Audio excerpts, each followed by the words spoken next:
હા, હમણાં એક ભાઈ ને મહેમાન આવ્યા હતી. ભાઈ એના છોકરાને કે મહેમાન આવ્યા છે, મહેમાન માટે બજારમાંથી કાંઈક લેતો આય.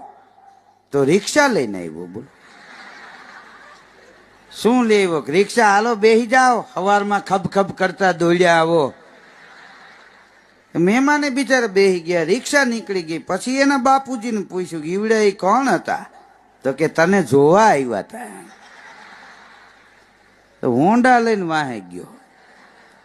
ઓલા એસટી ડેપો ઉતરતા હતા, ત્યાં જઈને કે મને ખબર નહીં તમે જોવા આવ્યા, હાલો હાલો ઘેરે પધારો. ઓલા કે વયો જા મૂકી છે અળબૂથમાં. 48 વર્ષનો થયો અત્યારે, એને ત્યાં ત્યાર પછી કોઈ મહેમાન નથી આવ્યા. મને કહેતો તો પ્રોગ્રામમાં જાઓ તો મારા લગ્નનું કાંઈક ગોઠવજો, આપણે કોઈ નાઈટ જાઈટના ભેદ નથી. મેં કીધું હવે થોડા ખારું હું ગોઠવવું, આવતી વખતે વાત. કીધું આ વખતે ગ્રીન મેરેજ કરી નાખશું. મને કે ગ્રીન મેરેજ એટલે? કીધું આ લીલ પૈણાવે ઈ.